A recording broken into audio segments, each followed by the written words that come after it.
大家好，演技不精，身材来补，表情目击，瞠目吓唬，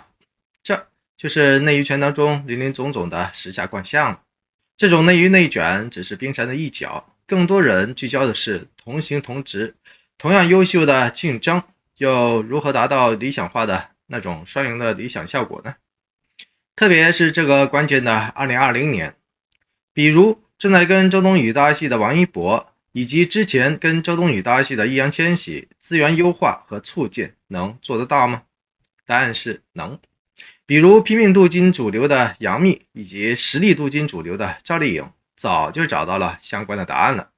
而且答案就在他们的眼里，在他们的眼里，一个是石头，一个是浮水，一个是星空，一个是浮云。